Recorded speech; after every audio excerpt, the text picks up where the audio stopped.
Cette guerre est une guerre mondiale. Nul ne peut prévoir si les peuples qui sont neutres aujourd'hui le resteront demain.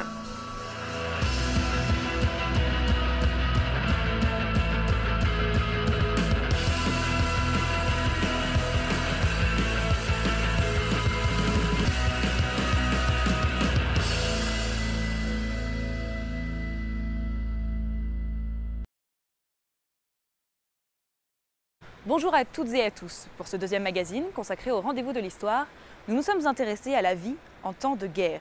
Que l'on soit militaire au combat, réfugié loin d'un pays qui se déchire ou grand reporter, comment vit-on et revient-on d'une telle situation?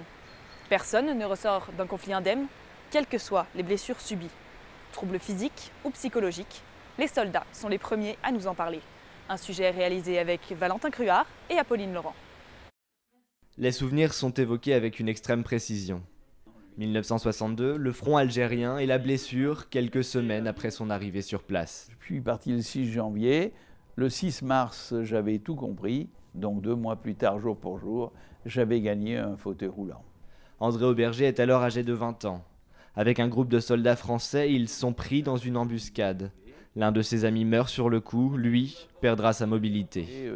J'avais une balle dans une cuisse. Et paradoxalement, c'est celle-là qui m'a fait le plus mal. Ça, elle me faisait mal. Et j'en ai pris une autre dans la colonne vertébrale. Mais alors celle de la colonne vertébrale, c'est celle qui a fait le plus de dégâts. Ça m'a fait un toc comme ça sur la colonne. Je ne l'ai pas senti. Là, je suis tombé par contre. J'étais paraplégique, sans m'en rendre compte. Mais les blessures des soldats ne sont pas toujours visibles. Christian Mayer est militaire de formation. Il a combattu en Bosnie, au Kosovo et en Afghanistan. Il en garde aujourd'hui certains traumatismes. Ouais, le plus dur, c'est de perdre quelqu'un qui est près de soi et qui est, avec qui on a servi pendant longtemps, on s'est préparé avec. C'est plus dur que d'aller tirer une cible, qu'elle soit humaine ou autre, hein, parce que c'est un proche qu'on connaît personnellement. Sur les terrains de guerre, les traumatismes psychiques sont nombreux. De l'avis des médecins militaires, les plaies peuvent même se rouvrir des années après le retour du front.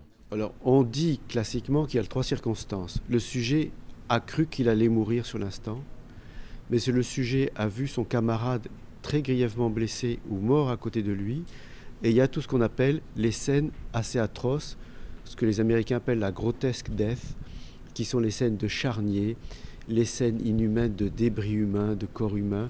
Après de telles épreuves, le retour à la vie normale peut aussi s'avérer compliqué. Tous sont d'accord sur un point, jamais on ne revient totalement indemne du front. Autre victime de la guerre, victime qui ne prend pas les armes, c'est la population civile.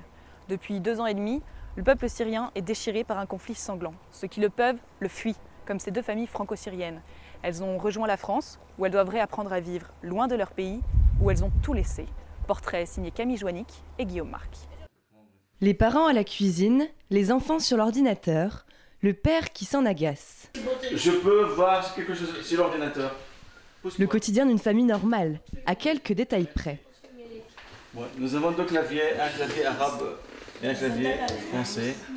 Ne pas oublier, se connecter et revoir sa ville, Alep, en Syrie. Une ville, un pays que cette famille quittait il y a 6 mois, en bus, depuis 7 places. Direction Damas, Beyrouth, 24 heures de voyage pour enfin s'envoler vers Paris, loin des snipers, mais aussi de la précarité. Quand on téléphone en Syrie, ils nous demandent qu'est-ce qu'il y a de différent entre la Syrie et la France.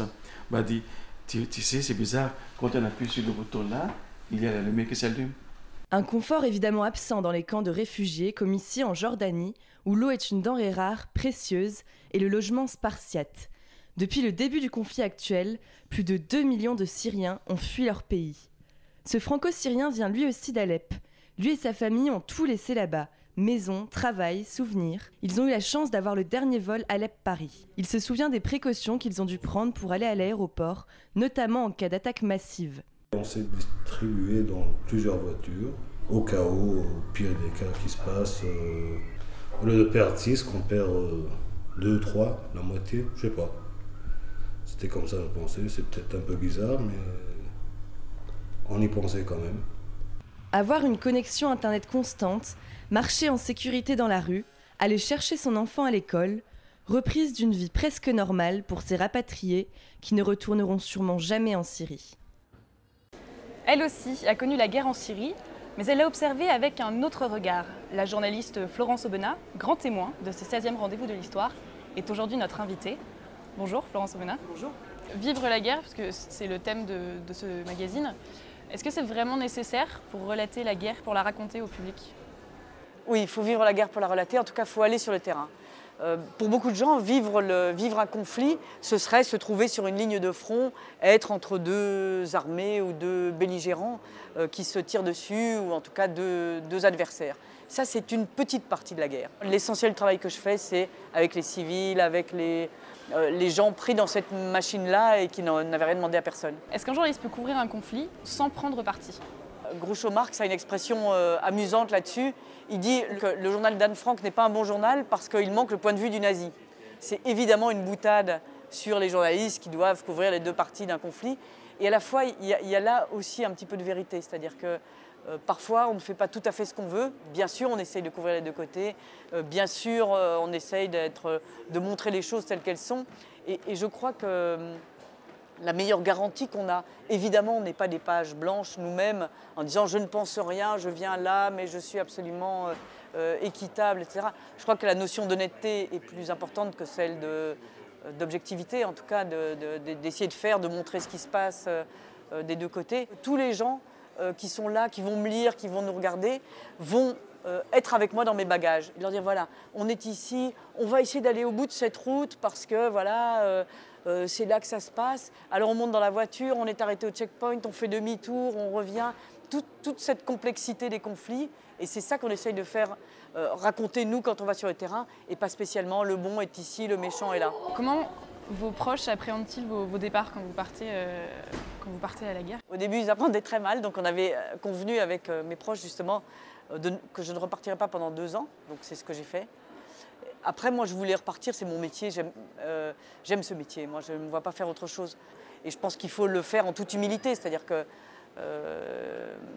ce serait normal. Et c'est vrai que la première fois que je suis repartie, c'était en Afghanistan. J'ai dit au journal, bon, ne m'en veuillez pas si je remonte dans l'avion, si tu as eu le pied mis sur le sol afghan, parce que voilà, ils en ont convenu.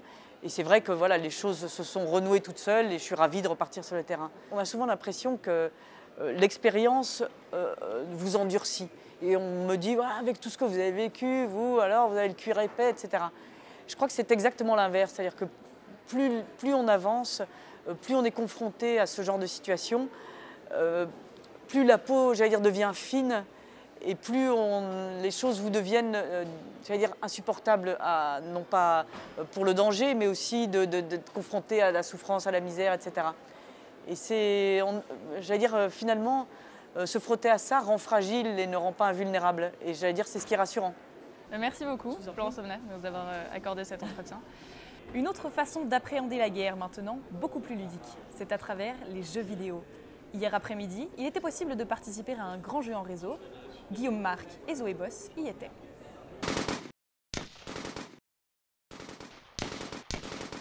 Je crois qu'au départ, ça sert à s'amuser, comme tous les jeux qui prennent des motifs ludiques. Quand vous étiez enfant, vous, probablement vous avez joué à la guerre avec vos camarades. C'était dans une simple souci de divertissement. Il n'y a vraiment aucun jeu de tir qui ne traite de la Première Guerre mondiale. C'est dommage parce que oui, ça fait partie de l'histoire, il y avait potentiel à faire un jeu dessus, mais non, ça n'existe pas. Parce que, notamment pour une raison très simple, c'est que la Première Guerre mondiale, c'est une guerre où les soldats, quand ils partaient sur le front, il était très probable qu'ils meurent tout de suite. Et donc faire un jeu où on demande aux joueurs d'aller sur le front pour se faire tuer dans 3 secondes, ce n'est pas fun. Je ne crois pas qu'on apprenne l'histoire. L'histoire, on l'apprend en lisant des ouvrages, en assistant à des enseignements à l'université ou ailleurs. On a un contact avec un contenu historique, mais sous un prisme très essentiel qui est celui du jeu. Notre magazine arrive à son terme. Avant de vous quitter, nous vous suggérons quelques rendez-vous en cette dernière journée. Ce matin, il va falloir choisir entre 2 tables rondes à 11h30.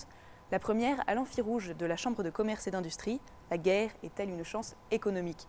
La seconde à la salle Lavoisier du Conseil général, de la guerre au tourisme de mémoire, dans le cadre du centenaire de la guerre 14-18 que nous célébrerons l'année prochaine. Vous pourrez assister à la conférence Rire de la guerre au cinéma, à partir de films de Charlie Chaplin ou Gérard Houry, à la salle capitulaire du Conseil général de 14h à 15h. Et découvrez à 16h Le Miracle des loups de Raymond Bernard, en version ciné-concert accompagné par des musiciens de Blois au cinéma Les Lobbies. C'est la fin de cette édition, merci à tous de nous avoir suivis, très bon dimanche et rendez-vous l'année prochaine.